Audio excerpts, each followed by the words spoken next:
پہلے تو میں نے مسلمانوں کے اخلاق سنے تھے، اب تو میں نے دیکھ بھی لیے۔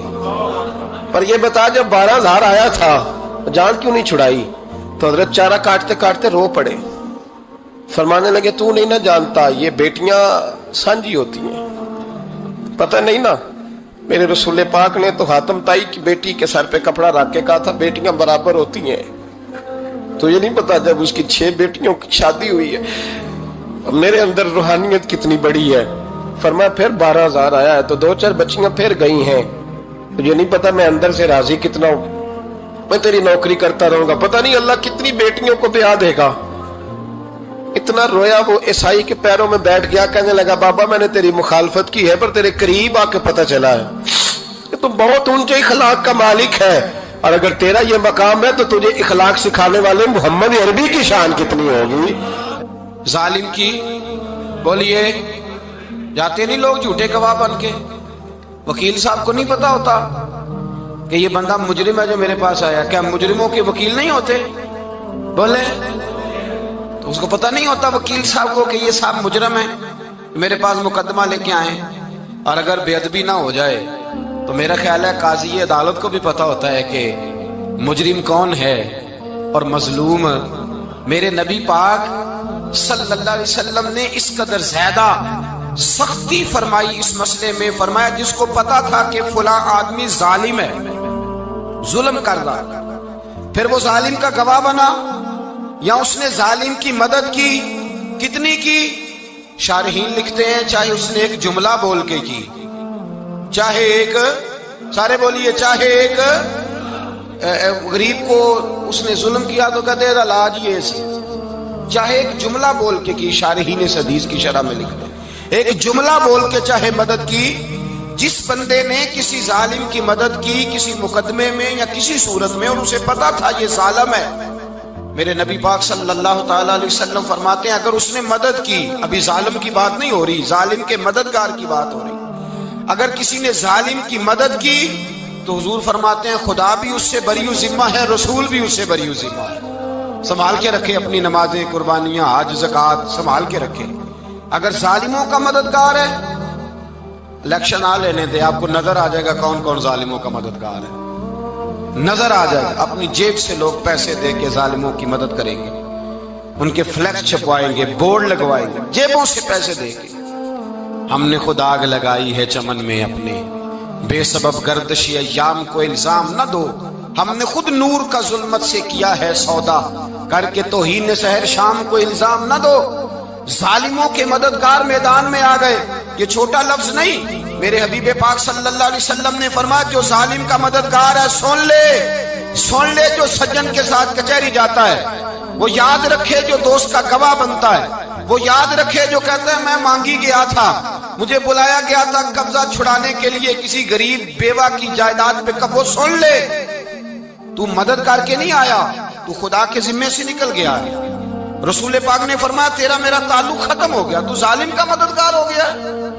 پھر تو کہتا میں بے چین ہوں، میں بے قرار ہوں، میں آزمائش کا شکار ہوں، پلٹ کے دیکھ تو صحیح تیرا گناہ کتنا بڑا ہے۔ میرے نبی پاک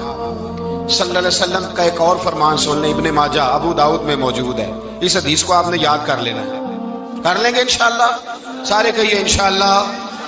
کر لیں گے یاد۔ حضور صلی اللہ علیہ وسلم نے فرمایا اگر تو ظالم کی مدد کرے گا نا، یہ لفظ دل کی تختی پہ لکھ لینا، یہ مکافات عمل ہے، مکافات عمل دنیا، ادھر کرو گے تو ادھر بھرو گے۔ فرمایا اگر تو کسی ظالم کی مدد کرے گا، سن لے حضور کا فرمان ہے، اگر تو ابن ماجہ ابو داؤد سیاہ میں موجود ہے، فرمایا اگر تو کسی ظالم کی مدد کرے گا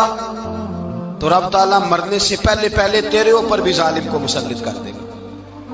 تیرے اوپر بھی ایک دفعہ ظلم ضرور ہوگا اگر تو ظالم کی، وہ کسی صورت میں بھی ہو سکتا ہے، کسی صورت میں بھی تیرا بیٹا ہی اٹھ کے ظلم کر دے گا، تو الجھ جائے گا، کسی نہ کسی جگہ تیرے لیے تباہی کا سامان ہوگا، تیرے اوپر ظلم ہوگا، اس لیے کہ تو ظالموں کا مددگار ہے۔ چاہیے یہ تھا کہ تو مظلوم کی مدد کرتا، انسانی ایمانی یقین کا فریضہ سر انجام دیتا، تو ظالموں کا مددگار ہو گیا۔ ٹٹول کے دیکھ لیں، رزلٹ نکال کے دیکھ لیں، ہمارے زمانے میں ظالموں کے مددگار زیادہ ہیں، اتنی لمبی زبانیں نکال کے ظالموں کی مدد کرتے ہیں، بڑے بڑے کالم نویس اللہ نے انہیں قدرت دی لکھنے کی، تو اپنا قلم ظالموں کی مدد میں خرچ کرتے ہیں۔ وہ لوگ جن کو اللہ تبارک و تعالیٰ نے قدرت دی، ہمت دی، طاقت دی، کچھ لوگ ان کے حلقہ احباب میں وہ اپنے لوگوں کو استعمال کر کے ظالموں کی مدد کرتے ہیں، ظالموں کی مدد کرتے ہیں۔ میرے نبی کریم سید عالم نور مجسم صلی اللہ علیہ وسلم نے فرمایا، اگر تو نے ظالم کی مدد کی تو جب تک تو توبہ نہیں کرے گا رب تجھ سے ناراض ہی رہے گا۔ اللہ تجھ سے، او بھائی جس سے رب بھی ناراض ہو گیا، نہ کھانا نہ پینا نہ سونا نہ جاگنا نہ نیند، پھر تیری ہر چیز تیرے لیے آزمائش ہو جائے گی، پھر تیرا سایہ بھی تیرے لیے خوف کا سامان بنے گا، پھر زندگی جیتی جاگتی لاش بن جائے گی، تو اپنے کندھوں پر اپنی میت اٹھائے پھرے گا جب تو ظالم کا مددگار ہوگا۔ اور نبی پاک صلی اللہ علیہ وسلم نے فرمایا، ظالموں کا مددگار بھی ظالم ہوتا ہے، ظالموں کا مددگار بھی، سارے بولے ظالموں کا مددگار بھی نہیں، کو نہیں، آپ سارے نہیں بولے، ایک دفعہ بولے ظالموں کا مددگار بھی، پکی بات ہے، ظالموں کا مددگار بھی۔ اللہ اکبر، جس کا یارانہ ہو، جس کا دوستانہ ہو، جو کہے میں نے نا اس کو اوکھے ویلے کے لیے ظالم کو یاد رکھا ہوا ہے۔ کبھی مشکل میں رکھے نہیں ہوئے لوگوں نے ظالم دوست، کہتے میں نے رکھے ہوئے ہیں، بلکہ ہمارے دیہات میں تو کہتے ہیں میں نے بازو بنائے ہوئے ہیں۔ کس کو بازو بنا لیا؟ ظالم بھی کبھی بازو ہوتا ہے، جو ظلم کی تلوار لیے میدان میں کھڑا ہے۔ قارون، حامان، فرعون، نمرود کا حال نہیں لوگوں نے دیکھا؟ اپنے زمانے میں آپ نے کتنے لوگ نہیں دیکھے جن کے سائے سے، آواز سے لوگ کانپتے تھے؟ پھر پولیس کی گاڑیوں میں وہ اس طرح مردہ پڑے کہ دنیا نے تماشا دیکھا ان کا۔ یہ رنگ ہم نے دیکھے نہیں اپنے آنکھوں سے۔ فرمایا ظالم کا مددگار بھی، جو کار میں بٹھا کے لے کے گیا وہ بھی ظالم، جس نے چائے پلائی وہ بھی، جس شخص نے کھانا کھلایا وہ بھی، جو کچہری تک ساتھ گیا وہ بھی، جس نے فلیکس کے نیچے، بڑے شرابی کے نیچے چھوٹی اپنی فوٹو لگائی وہ بھی، جو ووٹ کی پرچی ڈالنے گیا وہ بھی۔ کہہ دینا باہر نکل کے کہ حضرت صاحب نے سیاسی تقریر کی ہے، کہہ دینا، پر بات تو سچی ہے نا۔ خو کرے ہم تو سے تھوڑا سا گلا بھی سن لے، خو کرے ہم تو سے تھوڑا سا بھی گلا۔ امام مالک کے پاس ایک بندہ آیا، اس نے کہا حضور میں درزی ہوں، ایک ظالم بادشاہ مجھ سے کپڑے سلواتا ہے، میں تو ظالموں کا مددگار نہیں نا۔ ایک ظالم بادشاہ مجھ سے، حضور میں تو مددگار نہیں نا ظالموں کا۔ جو فرمایا ظالموں کا مددگار بھی ظالم ہوتا ہے، تو کپڑے لے کے آتا ہے، میں سی کے دے دیتا ہوں، ذمہ داری نہیں۔ یہ ایک آدمی دکاندار ہے، اس سے کوئی بندہ چیز خریدنے آئے گا تو تھوڑی کہے گا میں نے نہیں دینی، تو دے گا۔